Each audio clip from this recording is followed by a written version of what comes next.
sometimes it's not your story to tell and you want to keep it to yourself. But then you realize you have no idea if someone's going to watch this 20 years from now, and it could just be the one thing that helps them not be the one standing and jumping off of a bridge, like Friends stories about. Son of a. Son of a. Son of a. Son of a. Son of a. Son of a. Son of a. Bitch. Bitch. Bitch. Are you? Are You serious? Are you serious? Hey, and welcome back to the channel. I am kind of excited, kind of nervous because Ren gets me thinking and stirs up mental health issues that may or may not have found closure. And sometimes I think that I have closure, and then I hear that song and realize I just had a band-aid over that wound that really needs to be addressed still. So today we're going to listen to For Joe. I don't know much about the song, but just because I've heard Ren multiple times, I have a feeling it's going to be a good one. If you haven't yet, please go ahead and subscribe. And what means even more to me is your comments, because your comments are how I get to know you better, get to know what songs to listen to next. But it's also a way for us to interact, and I truly enjoy you doing that. So without any further ado, let's jump into For Joe.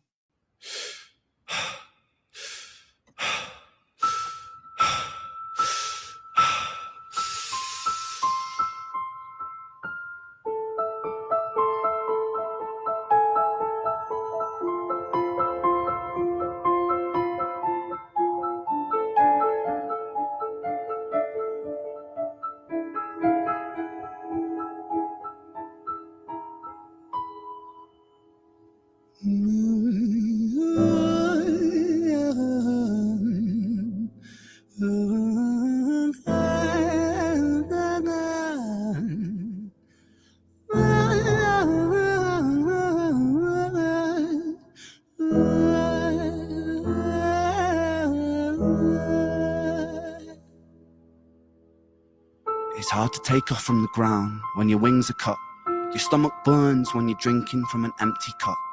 You know the entire ocean came from my tear ducts. I see the world through Fibonacci sequences and double Dutch. I guess there's some that's born lucky, there's some that's not. I tried to cut away my bitterness, hatchet job. I locked my youth inside the trunk, inside the pickup truck, then dumped that whole thing over that same bridge the night you jumped. I think about that sometimes, vividly. What it felt like to look down and see tranquility. One sudden movement in a world of possibility. Only one movement to expose our fragility. I fucking miss you, and I miss myself. I miss thinking we were indestructible as hell. I miss chilling by the pier cave and kicking back with Callum, Hugo, Justin, Sega, Stevie and the fucking lads. I miss missing that. I numb myself to close the gap. I never even call them up. Distance is my plaster cast, to tell the truth. The day you jumped, my childhood jumped too. But I still can't find the anger. All I find is missing you, man, I miss you. With all my rhymes.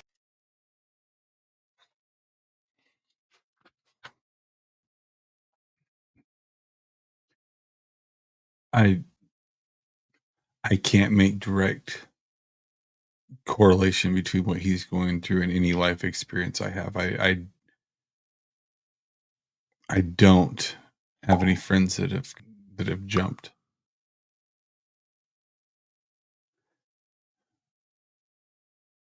You know, reacting to videos, I'm enjoying. I'm not sure I ever would have imagined that sitting in front of a camera, listening to something I've never heard before and telling stories about how it affects me is ever something that I would have pictured myself doing. And it's one thing when you take the time, make the time, and tell about you. But this song is not about me. One of my best friends, for over a decade, slowly drinking himself away. And it's one of those diseases that no matter what, I can't do anything to help. I can show love. I can be there for you. I can show support. If you bring something to their attention that they're aware of, you're going to push people away. And so it's a balance of when. It's been almost 3 years now that he reached out to me and said, please take me to treatment. If you don't, I'm going to die. That was the hardest and easiest decision I've ever made. Easiest because I'll do anything for the guy. He is the closest thing to a brother from another mother that I've ever had, and he knows it. But the hardest, because I know that when you have something like that you're fighting, it's because you're masking something and you're trying to numb the pain. I hated the thought of knowing that my best friend was about to go through hell, and there was nothing I could do about that either. As I listen and continue to finish this song that's almost halfway done, I don't have a parallel, and I thank God that I don't, to what Ren is or has gone through and is going through. But just because I don't have a friend that's committed suicide doesn't mean that I, for years, witnessed the person that was my best friend slowly become not the same person. Was not expecting to talk about that. I try to, if he watches this, he'll know, but no one else will, and that's fine. Sometimes it's not your story to tell, and you want to keep it to yourself. But then you realize you have no idea if someone's going to watch this 20 years from now, and it could just be the one thing that helps them not be the one standing and jumping off of a bridge like Friend's story is about. That's why I shared that story, and I hope it helps somebody.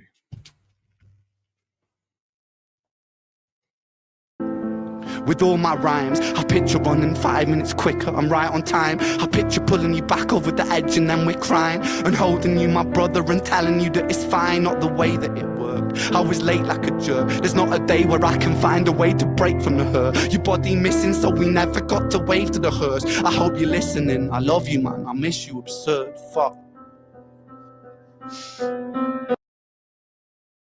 He's hurting so bad, he's blaming himself.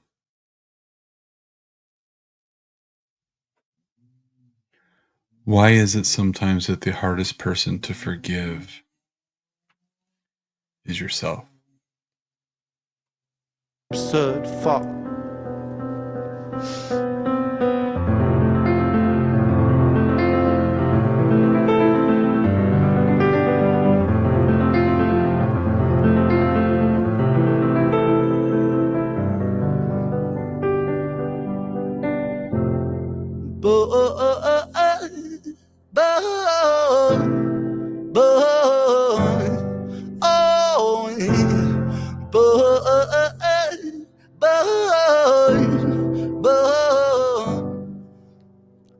Another domino, it falls. Across the way another's born. How you're supposed to raise a child and give it courage from a storm. In a world that is confusing, contradictions pave our flaws. Some will say we're only human, others judge us for our flaws. Some get born in sheets of satin, some get by in tattered clothes. Some will die before they live, that's just how the story goes. But for those of us still with us, who reside inside our hearts, tell them proudly how you feel.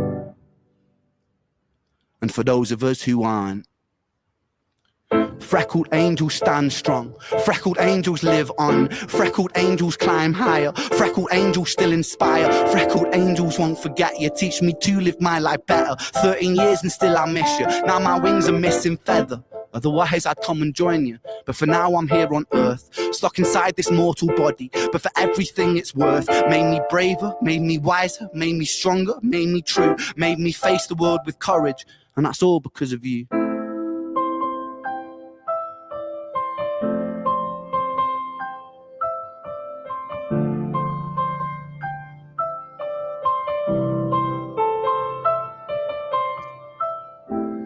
Freckled angels laugh the hardest, and their hearts, they are the largest. With their wings, they fly the farthest. So I know you're gonna be okay. Freckled angels live the longest, and their minds, they are the strongest. Oh, their friends, they are the fondest. So I know you're gonna be okay.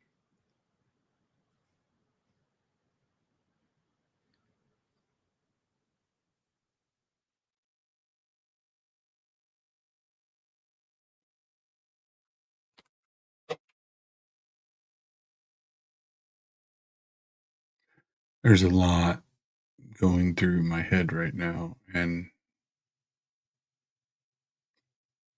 like I said before, some stories are not mine to tell.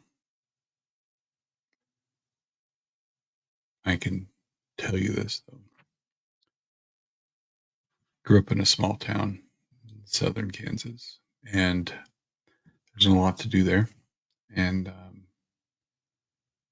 I went into high school. My parents decided, because of lack of opportunity and some of the things that this school was known for, they sent me to a church school about an hour away, and which was right next to where my dad worked. So I rode to work with my dad each day. But as I progressed through high school and started to flourish, some of my childhood friends that I had played t-ball with and baseball with and soccer with and wrestled and all the sporting things that we did as we developed. One of them, at the age of 18, was involved in a drunk driving accident where he was drunk. And I remember coming home for a funeral, and I wasn't prepared for an open casket. And I didn't understand at first till I hugged his mom, and she said that she'll never be able to hug her son again.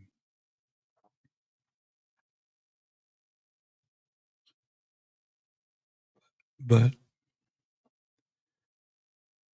if the community could see him with an open casket, would save one life, it was worth it for her to know that another mother in the community wouldn't be suffering the pain that she is.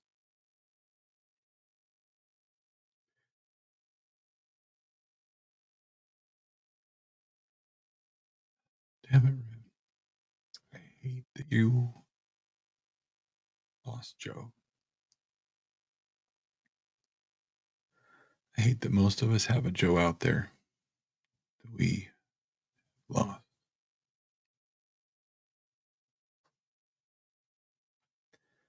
I got nothing to end on. I'm at a loss for words, and that's pretty rare. But